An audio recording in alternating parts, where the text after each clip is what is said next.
Assalamualaikum warahmatullahi wabarakatuh.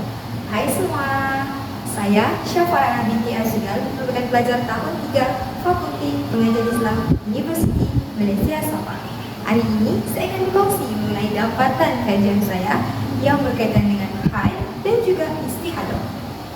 Kajian saya bertajuk Istihadah dan Haid menurut mazhab Syafi'i, kajian mengenai istihadah dan juga kesannya dalam pelaksanaan ibadah seharian terhadap mahasiswa Universiti Malaysia Sabah. Sebagaimana yang kita tahu, dalam Islam ini terdapat satu ilmu. Ilmu apa? Ilmu yang berkaitan dengan ilmu taharah. Taharah itu bermaksud kebersihan diri kita sebagai seorang muslim. Yang mana dalam ilmu taharah itu kita akan belajar bersuci, menyucikan diri daripada najis, pada najis itu hadas besar maupun hadas kecil. Ia juga berkaitan dengan kajian saya yang bertajuk haid dan juga istihadah. Yang mana yang kita tahu haid itu adalah darah kotor, ada pengeluaran daripada sistem rahim kita. Begitu juga dengan istihadah. Namun, apakah yang menjadi isu ataupun permasalahan yang menjadikan saya berminat untuk membuat kajian yang berkaitan haid dan juga istihadah?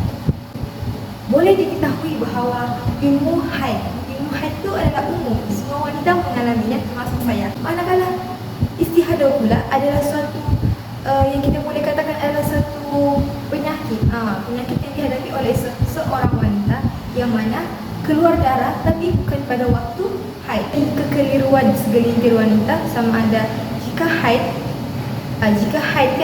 kalau berlaku pada kita tidak boleh solat sebab itu adalah darah kotor. Namun istihadah pula bagaimana? Ramai yang terkeliru mengenai ini. Yang benar saya akan kupaskan dalam hasil kajian saya sebentar lagi. Semestinya di dalam sebuah kajian mesti terdapat persoalan dan juga objektif kajian tersebut. Antara objektif saya ada 3. Yang pertama, apakah konsep haid dan juga istihadah menurut mazhab Syafi'i? Yang kedua, bagaimanakah kefahaman mahasiswi Universiti Malaysia Sabah mengenai istihadah? Yang ketiga, adakah terdapat kesan dalam pelaksanaan ibadah seharian ketika mengalami istihadah? Dalam sesuatu kajian ilmiah semestinya ada metodologi, iaitu cara kita untuk membuat kajian itu bagaimana. Cara saya, metodologi yang saya gunakan dalam kajian saya adalah berbentuk kualitatif, yang mana saya akan menggunakan kaedah kepustakaan ataupun kandungan dan juga temuan daripada mahasiswi Universiti Malaysia Sabah mengenai haid dan juga istihadah. Oh ya, tidak lupa bahawa temubual yang saya lakukan adalah berbentuk separa-sutur.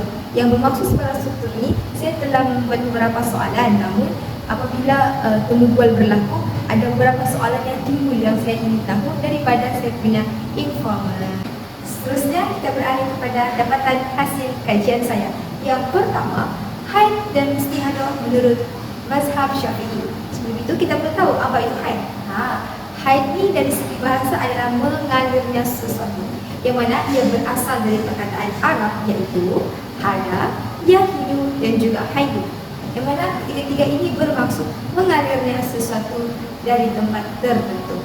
Manakala haid dari segi istilah adalah aliran darah yang keluar dari ujung rahim wanita dalam keadaan sehat tanpa sebab melahirkan atau sakit dan keluarnya dalam waktu tertentu. Seperti kita lah wanita yang mana kita akan keluar haid dalam setiap bulan. Menurut mazhab Syafi'i pula, darah istihadah itu adalah darah yang mengalir lebih banyak daripada haid dan juga nifas.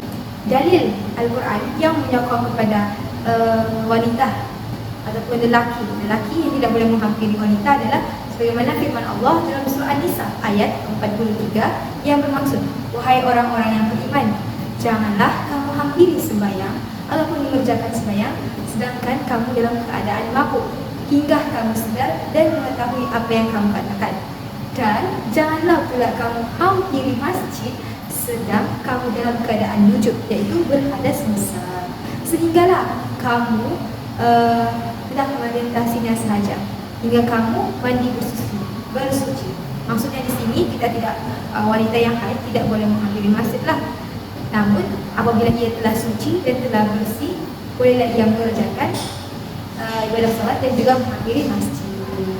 Yang kedua adalah ciri-ciri haid dan juga istihadah, di mana dalam ini kita akan dapati 4 subtopik kecil, iaitu jenis darah, tempoh haid dan istihadah, kaedah penentuan istihadah, dan juga golongan-golongan istihadah. Okey, jenis darah, istihadah dan juga haid adalah informasi saya dapat bezakan bahawa jenis darah haid tu dia lebih ke hitam-hitaman dan jenis darah istihadah pula adalah kemerah-merahan. Kita boleh bezakanlah kita punya darah suatu haid macam mana dan suatu istihadah tu pula macam mana. Yang kedua tadi, subtopik yang kedua adalah tempoh haid dan istihadah. Seperti mana kita tahu, tempoh haid ni minimum ataupun maksimumnya adalah 15 hari 15 malam. Manakala istihadah pula adalah berlaku selepas habisnya tempoh haid. Di situ kita perlu tahulah macam mana kita perlu tahu. Di situ kita akan tahu kaedah penentuan haid dan juga istihadah. Cara ataupun yang paling basic lah orang bilang untuk kita perempuan ni ada jadual bila kita datang haid, bila kita uzur, yang mana kita memang disarankan dan memang kalau boleh diwajibkan. Tapi untuk kesihatan kita, untuk kita tidak ada kekeliruan dalam was-was melaksanakan ibadah solat, kita perlu ada jadual. Yang mana dalam jadual tu, hari ini saya haid. Lepas tu jika berlaku haid tu keluar darah tu lebih pada 15 hari, kita boleh tentukan bahawa itu haid kah ataupun istihadah. Di sini yang kita akan tahulah sama ada itu adalah haid ataupun istihadah dari segi ilmu yang ada pada diri kita. Dan juga golongan-golongan istihadah ni agak memuaskan, tidak juga memuaskan sangat, tapi segelintir informasi saya tidak mengetahui apa itu golongan istihadah. Namun responden yang ke-6 saya mengetahui bahawa istihadah ni, golongan-golongan istihadah ni ada 7 golongan, yang mana ketujuh golongan ni dia berlaku pada awal keluar kita punya darah, dan juga dia berlaku pada orang yang sudah keluar darah tapi dia tidak tahu itu istihadah kah? Dia baru tahu benda tu. Dan juga yang paling kritikal yang orang bilang, dia datang istihadah tapi dia tidak dapat bezakan dia punya adat, dia punya hari sebab dia dah catat. Itu yang bermasalah. Jadi golongan-golongan istihadah ni secara umumnya ada 7 golongan lah, yang mana 7 golongan ni akan mempunyai kekeliruan terhadap dia punya darah tu disebabkan tiada catatan ataupun dia tidak dapat bezakan dia punya warna darah. Yang ketiga pula adalah penyebab berlakunya istihadah. Yang mana kebanyakannya informan saya menjawab jawapannya hampir sama. Jadi hasil kajian saya agak tepu di situ. Iaitu yang pertama, gaya pemakanan yang tidak sehat. Ialah gaya pemakanan kita sebagai wanita ni yang tidak sehat, yang tidak pantang larangnya, semua makanan protein berminyak dimakan, akan menjelaskan bila kena struktur dalaman hormon seorang wanita tu. Yang kedua adalah pengambilan ubat-ubatan. Mungkin, bukan sahaja mungkin, ia memang berlaku daripada kita punya pengambilan seperti orang yang sudah kahwin. Mereka akan minum ubat namanya ubat pil perancang, di mana kalau dia tidak makan, efek daripada ubat tu menyebabkan darah haid dia ni keluar lebih daripada 15 hari dan masih banyak. Itu boleh berlaku. Dan juga yang ketiga, dari segi kesihatan adalah masalah hormon. Kita tahu seorang wanita ni, kita nampak diri kita luar ni bersih, cantik, saya nampak sehat, tapi kita tidak tahu dalaman kita ni macam mana. Usus kita, hormon kita mempunyai masalah daripada yang pertama tadi lah, pengambilan makanan yang tidak seimbang dan tidak sehat. Yang keempat adalah masalah kesihatan dalaman. Macam masalah hormon lah tu juga. Masalah kesihatan dalaman ni mungkin kita tidak tahu kita mengalami kanser ataupun ada penyakit lain mengenai dengan kita punya bahagian pangkal rahim ni. So, disarankan di sini untuk apa? Untuk terus berjumpa doktor, untuk ikutilah prosedur doktor tu, apa pendapat doktor tu tentang kesihatan kita.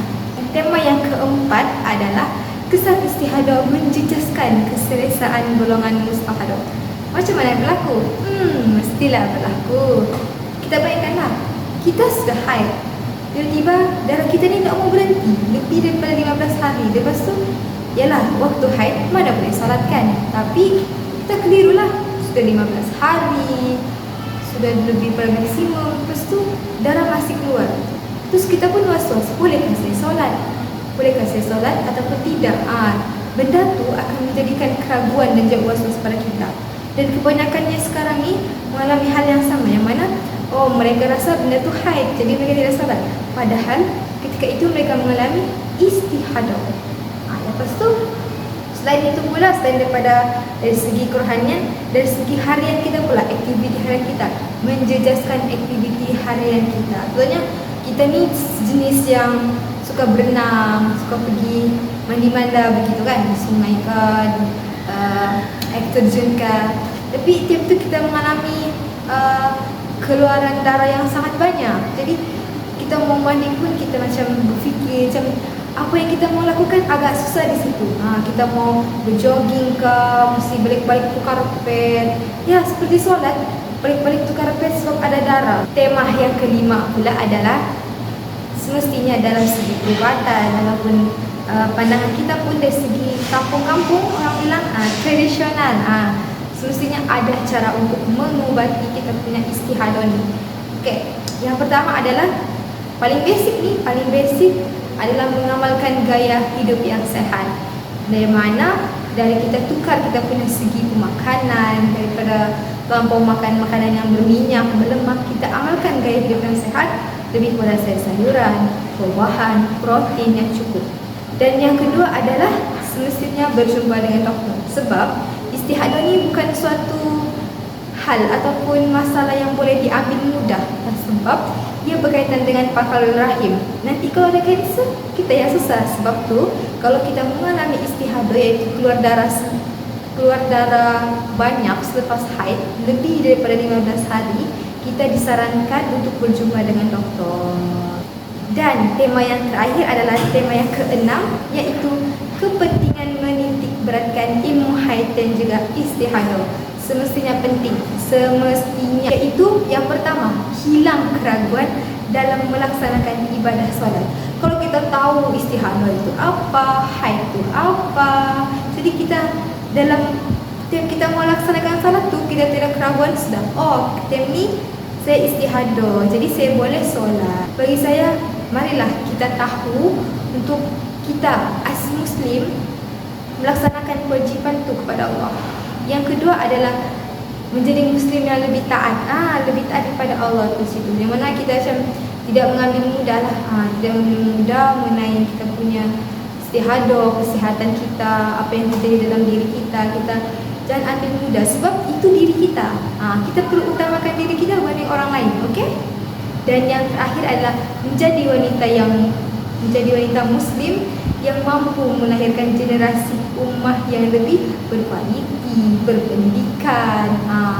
Kita sebagai perempuan ni, kita kalau sudah kahwin, kita adalah isteri. Apabila kita melahirkan anak, kita adalah ibu. Jadi kita maulah generasi kita, anak kita pandai-pandai semua kan, yang berjaya, yang hebat begitu. Jadi kita ni mestilah jaga kesihatan. Sebab sebelum melahirkan anak ke apa semua, kita mesti tengok kesihatan rahim kita, sehat ataupun tidak. Begitu. So apapun, inilah antara tema-tema yang saya dapat simpulkan daripada hasil kajian saya. Okey, selepas saya mendapati dapatan kajian, saya akan terus analisislah kajian saya, mana saya mengetemakan. Macam tadi tu, itu tu antara 6 tema tu adalah saya mengetemakan, iaitu saya gunakan tematik, iaitu pengkaji menggunakan cara mengetemakan objektif dan soalan temu bual kepada 6 tema, iaitu saya lah 6 tema secara dasarnya akan menjawab dan menjadikan kajian saya ini tercapai ataupun tidak. Dan Alhamdulillah, apa yang saya dapati daripada informan saya dalam mendapati dan mencapai objektif, namun ada sedikitlah bukan tidak agak memuaskan, tapi dia di pertengahan, yang mana golongan-golongan istihadah. Kalau saya sendiri pun, kalau saya tidak belajar, saya tidak tahu apa itu golongan istihadah. Namun apabila telah menumbuhan, dapatlah beberapa ilmu baharu kepada mereka dan juga diri saya.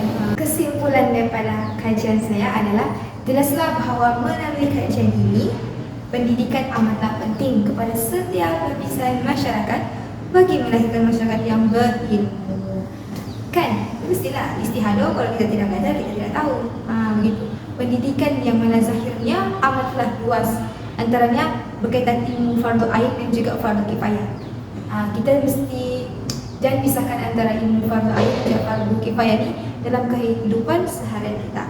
Namun adalah menjadi kewajiban bagi setiap umat Islam mempelajari fardu ain kerana ia berkaitan dengan semua tindakan amalan seharian kita. Dari segi solat, kebersihan yang ilmu haram, daripada kita punya akhlak, perbuatan kita, percakapan kita, itu akan mencerminkan agama Islam itu kepada orang lain. Ingatlah bahawa Islam itu indah dan mudah, dan jangan mengambil mudah terhadap perkara yang mudah. So itu sajalah pembentangan dan perkongsian saya, dapatan hasil kajian saya berkaitan haid dan juga istihadah. Sampai berjumpa lagi. Bye bye.